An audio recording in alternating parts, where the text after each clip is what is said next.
ആ എല്ലാവർക്കും അപ്പോൾ നമ്മുടെ പുതിയ ഒരു വീഡിയോയിലോട്ട് സ്വാഗതമുണ്ട്. ഇപ്പം കുക്കിംഗ് വീഡിയോ ഇട്ടിട്ട് ഇതന്നതാ 3 കുപ്പി നിരത്തി വെച്ചിട്ടാവും വീഡിയോ ഇടുന്നതെന്ന് നിങ്ങളൊക്കെ വിചാരിക്കുന്നുണ്ടെങ്കിൽ കേട്ടോ. ഇന്ന് നമ്മൾ കുക്കിംഗ് അല്ല, പക്ഷേ ഇതിനകത്ത് ചെറിയ കുക്കിംഗ് ഒക്കെ വരുന്നുണ്ട്. ഇന്ന് നമ്മളുടെ എല്ലാവരുടെയും വീട്ടിൽ ആവശ്യമായിട്ടുള്ളൊരു സാധനം നമ്മളിന്ന് ഉണ്ടാക്കാൻ പോവുക വീട്ടിൽ. അതാണ് നമ്മുടെ ഡിഷ് വാഷ് അങ്ങനെ വീട്ടിൽ നല്ല സെറ്റായിട്ട് ഉണ്ടാക്കിയെടുക്കാവുന്ന സാധാ കടയിൽ നിന്ന് വാങ്ങിക്കുന്ന ഡിഷ് വാഷിനെക്കാട്ടിലും ഒരു 3, 4, 5, 6 ഇരട്ടി അധികം പവറുള്ള നല്ല കിണ്ണം കാച്ചി ഡിഷ് വാഷ് നമുക്കൊരു 3, 4 ചേരുവകൾ കയ്യിലുണ്ടെങ്കിൽ സെറ്റായിട്ട് ഉണ്ടാക്കിയെടുക്കാം. അപ്പോൾ അധികം ദീർഘിപ്പിക്കുന്നില്ല, നമുക്ക് വീഡിയോയിലോട്ടങ്ങ് പോയേക്കാം. അപ്പോൾ നമുക്ക് വീട്ടിൽ ഡിഷ് വാഷ് ഉണ്ടാക്കാൻ ആദ്യം വേണ്ടത് നമ്മുടെ ഇരുമ്പം പുളിയാണ്. പലയിടത്തും പല പേരുകളാണ് പറയുന്നത്. ബിലിമ്പി എന്ന് ആണ് ഇംഗ്ലീഷിൽ പറയുന്നത്. അപ്പോൾ ഇരുമ്പം പുളി നമുക്ക് വേണം.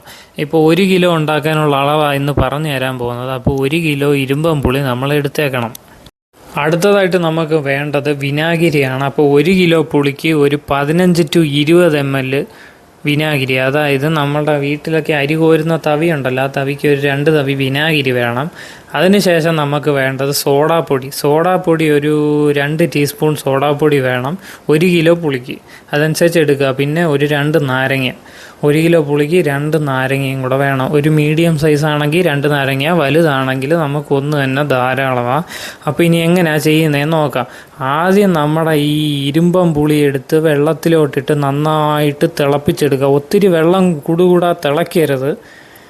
ഒരുവിധം ഒന്ന് ചൂടായി നന്നായിട്ടൊരു 60, 70, 80 ഡിഗ്രി സെൽഷ്യസിൽ, സെൽഷ്യസ് ഒന്നും നോക്കണ്ട, ഒരുവിധം ഒന്ന് ചൂടാവണം. വെള്ളം വെട്ടിത്തിളയ്ക്കേണ്ട കാര്യമൊന്നുമില്ല. ഒരുവിധം ഒന്ന് ചൂടായി ഒന്ന് പുഴുങ്ങിയെടുക്കുക എന്നൊക്കെ വേണേൽ പറയാം. അപ്പോൾ അങ്ങനെ നമ്മൾ എടുക്കുക.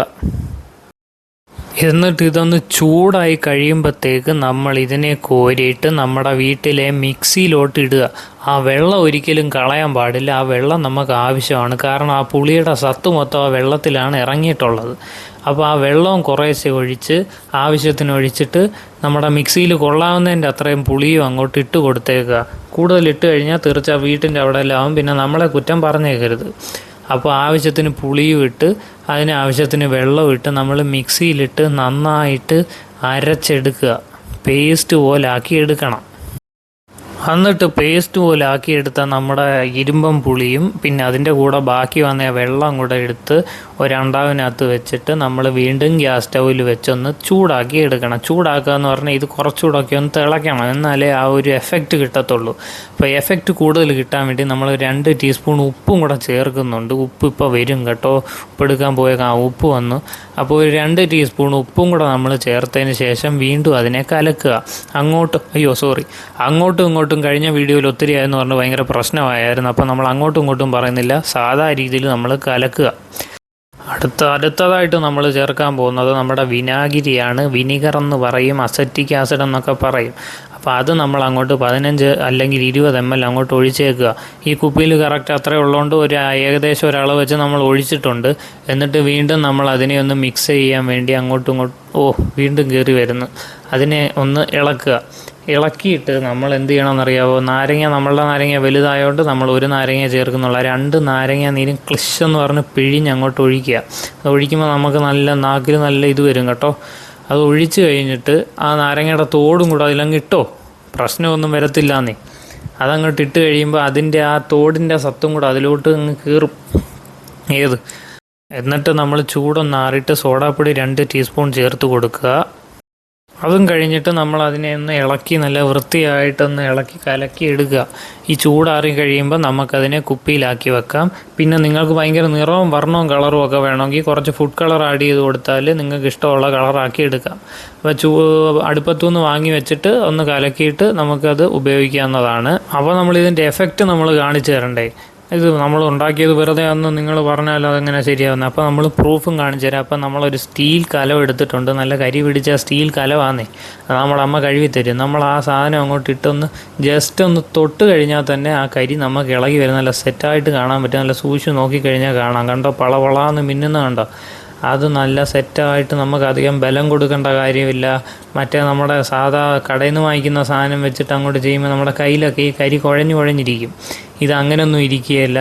നല്ല അടിപൊളിയായിട്ട് പുത്തൻ കലം പോലെ നമുക്ക് കിട്ടും. കലം മാത്രമല്ല, പാത്രങ്ങളും ഗ്ലാസ്സുകളും എല്ലാം കഴുകാം.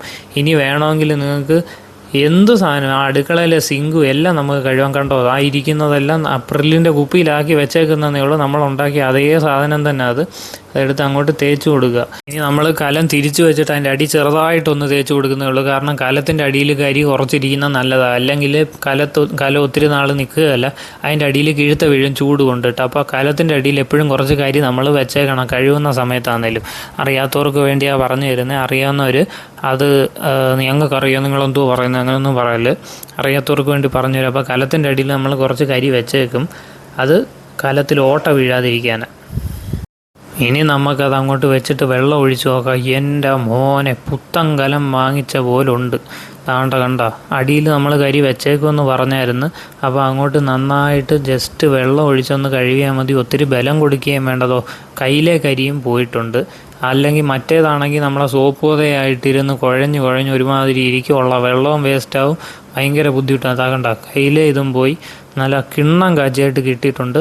കലം നമ്മളൊന്നുകൂടെ കഴുകി വൃത്തിയാക്കി ഫൈനൽ റിസൾട്ട്. ഈ പുളി ബന്ധപ്പെട്ട കാര്യമായതുകൊണ്ട് വായിൽ വെള്ളം നിറഞ്ഞിട്ട് നാക്ക് തിരിയുന്നില്ല കേട്ടോ. അപ്പോൾ ഫൈനൽ റിസൾട്ട് നമ്മൾ കാണിച്ചു തരുന്നതാണ്. വേണ്ട, ഇപ്പം തന്നെ നിങ്ങൾക്ക് കാണാം. നല്ല കടയിൽ നിന്ന് വാങ്ങിച്ച പുത്തൻ കലം പോലുണ്ട്. അടിഭാഗത്തെ കരി നമ്മൾ കളയത്തില്ല. അതാണ് നമ്മൾ തൊട്ട് കാണിക്കുന്നത്. അപ്പം നമ്മളുടെ ഫൈനൽ റിസൾട്ട് ഇതാണ്. കണ്ടല്ലോ, കലം നല്ല പളപളാന്ന്. വീഡിയോ എടുക്കുന്ന ആൾക്കാരെയും പാത്രം കഴുകിയ ആളെയും വരെ അതിനകത്തൂടെ സൂക്ഷിച്ച് നോക്കിക്കഴിഞ്ഞാൽ നമുക്ക് കാണാൻ പറ്റും കേട്ടോ.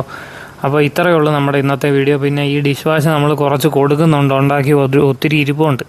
അപ്പോൾ അത് വേണ്ടവർ താഴെ ബന്ധപ്പെടുക. നമ്പർ നമ്മൾ താഴെ കൊടുത്തേക്കാം, ഡിസ്ക്രിപ്ഷൻ ബോക്സിലും കൊടുത്തേക്കാം, സ്ക്രീനിലും കൊടുത്തേക്കാം. അപ്പോൾ ഇന്നത്തെ വീഡിയോ ഇഷ്ടപ്പെട്ടെങ്കിൽ അത് ലൈക്ക് ചെയ്യുക, ഷെയർ ചെയ്യുക, സബ്സ്ക്രൈബ് ചെയ്യുക. ആ തിളക്കം നോക്കി അങ്ങോട്ട്. അപ്പോൾ പുതിയൊരു വീഡിയോ ആയിട്ട് വരുന്നിടം വരെ tata, bye bye, see U.